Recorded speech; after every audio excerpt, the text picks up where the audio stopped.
అంతర్జాతీయ మహిళా దినోత్సవం సందర్భంగా తెలంగాణ ఆడబిడ్డలకు భారతదేశంలో ఉన్న ఆడబిడ్డలందరం కూడా మనం సంబరాలు చేసుకోవాల్సినటువంటి సమయం అయినప్పటికీ తెలంగాణ రాష్ట్రంలో కొత్తగా ఏర్పడ్డటువంటి ప్రభుత్వంలో కొత్తగా వచ్చినటువంటి ముఖ్యమంత్రి రేవంత్ రెడ్డి గారు తరతరాలు మన ఆడబిడ్డలకు నష్టం జరిగేటటువంటి చర్యలు చేపట్టినారు కాబట్టి దానికి నిరసన వ్యక్తం చేస్తూ ఆడబిడ్డలకు ప్రభుత్వ ఉద్యోగ అవకాశాల్లో ప్రభుత్వ విద్యా సంస్థల్లో వచ్చేటటువంటి అవకాశాల్లో జరిగేటటువంటి నష్టాన్ని వివరించి ప్రజలకు చెప్పాలనే ఉద్దేశంతో భారత్ జాగృతి తరఫున రేపు ఇందిరా పార్క్ దగ్గర ధర్నా కోసం మేము పర్మిషన్కి అప్లై చేసుకోవడం జరిగింది. ప్రభుత్వం నుంచి ఇంతవరకు అయితే మాకు పర్మిషన్ రాలేదు. పర్మిషన్ వస్తే ఖచ్చితంగా మన రాష్ట్రంలో ఉన్నటువంటి ఆడబిడ్డలకు అందరికీ కూడా మరి ఎటువంటి నష్టం జరుగుతుంది జీవో 3 వల్ల, దాన్ని రద్దు చేయాల్సినటువంటి అవసరం ఏముందనేటటువంటి అంశాన్ని వివరించి చెప్పాలనేటటువంటి ఉద్దేశంతో మేమున్నాం.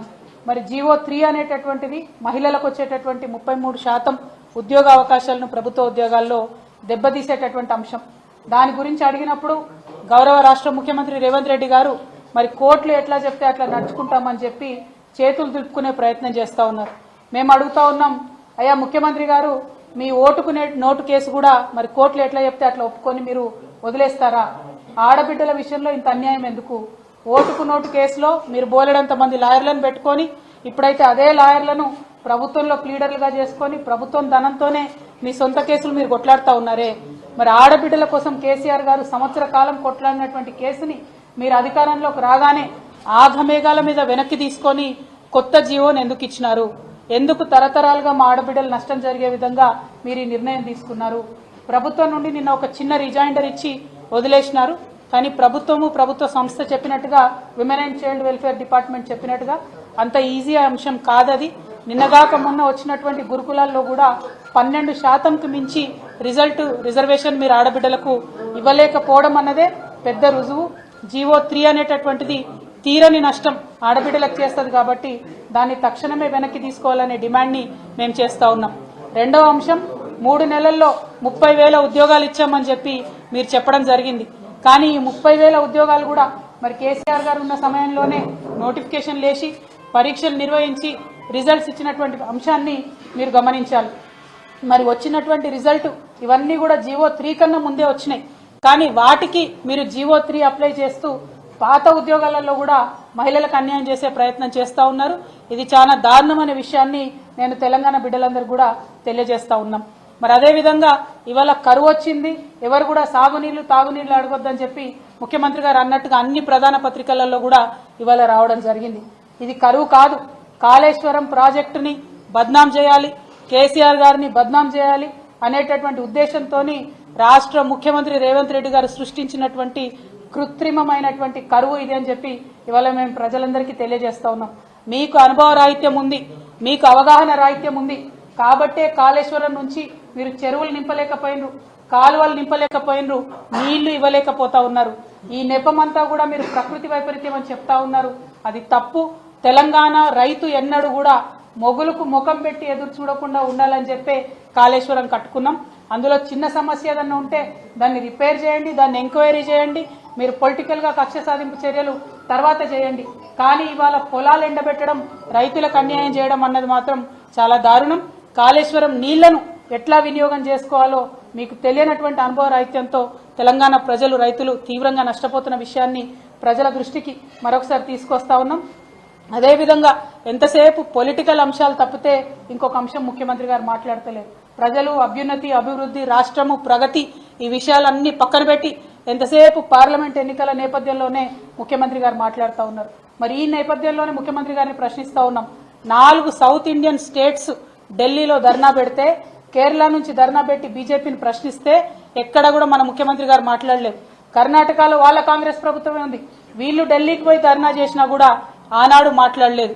తమిళనాడు ముఖ్యమంత్రి గారు సౌత్ ఇండియన్ ట్యాక్స్ అంతా సౌత్ ఇండియాకే రావాలి, ట్యాక్స్ డెవల్యూషన్ లో సౌత్ ఇండియన్ స్టేట్స్ కి అన్యాయం జరుగుతుందంటే కూడా ఈ ముఖ్యమంత్రి గారు ఎన్నడూ మాట్లాడలేదు.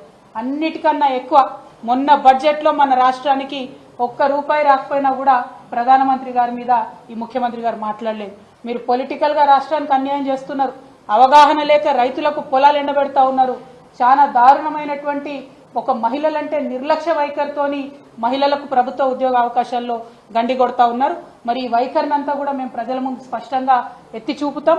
మేము రేపటి నాడు మార్చి 8 నాడు పర్మిషన్ అడుగుతా ఉన్నాం ధర్నా చేయడానికి. మీరు చెప్పిను చాలా మాటలు చెప్పిను, మా ప్రజాపాలనలో ఎవరన్నా ఎక్కడికన్నా పోవచ్చు, ధర్నాలు చేసుకోవచ్చు, పర్మిషన్ ఇస్తామని చెప్పినారు. మరి ఇవాళ మీరు అన్న మాట నిజమైతే రేపు మాకు పర్మిషన్ ఇవ్వండి. ఇట్స్ ఎ పొలిటికల్ మీటింగ్, శాంతియుతంగా పొద్దు నుండి సాయంత్రం వరకు కూర్చుంటాం, ప్రజలకు జరుగుతున్నటువంటి అన్యాయాన్ని వివరించి చెప్పేటటువంటి ప్రయత్నం చేస్తాం. ప్రజలకు అర్థమై మాకు మద్దతు ఇస్తేనే రేపటి నాడు అంశాలు ఉంటాయి తప్పితే ఇంకోటి కాదు. కాబట్టి మీరు తప్పు చేయలేదు అంటే GO3 కరెక్ట్ అని మీరు విశ్వసిస్తే పర్మిషన్ ఇవ్వాల్సిందిగా మేము ప్రభుత్వాన్ని విజ్ఞప్తి చేస్తా ఉన్నాం. Thank you. జై తెలంగాణ. పర్మిషన్ ఇవ్వకపోయినా వెళ్ళేటటువంటి ప్రయత్నమే చేస్తాం ధర్నా చౌక్కి. ఎందుకంటే ధర్నా చౌక్ అనేటటువంటిది ఓపెన్, యాక్చువల్గా పర్మిషన్ కూడా అవసరం లేదని ఒకప్పుడు చెప్పారు.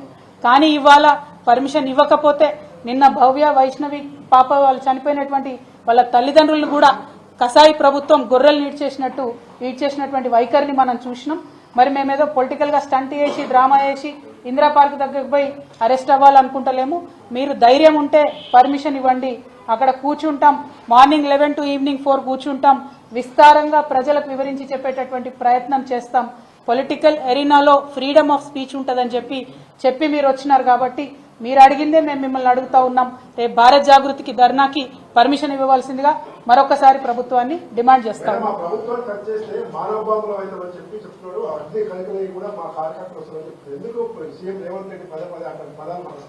వారికి ఉన్నటువంటి ఇన్సెక్యూరిటీ వారు చెప్తున్నారేమో, వారి ప్రభుత్వాన్ని టచ్ చేసే ఉద్దేశం ఎవరికి లేదని పదే అన్ని పొలిటికల్ పార్టీస్ చెప్తా ఉన్నాయి.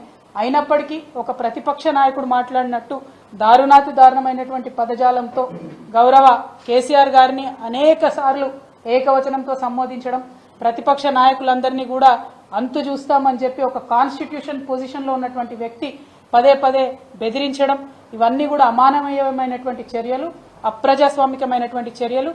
నిజంగా పోలీసు ఈ రాష్ట్రంలో ఫ్రీడంతో పనిచేస్తే ఇప్పటికే ఈ ముఖ్యమంత్రి మీద 100 కేసులు ఉండాలి.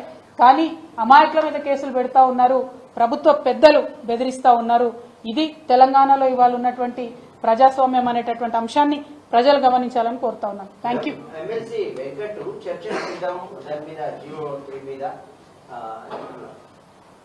ప్రభుత్వం రేపు పర్మిషన్ ఇస్తే దానిలో ఉన్న లోటుపాట్లన్నీ కూడా తప్పకుండా వివరిస్తాం ప్రజలకు. Thank you.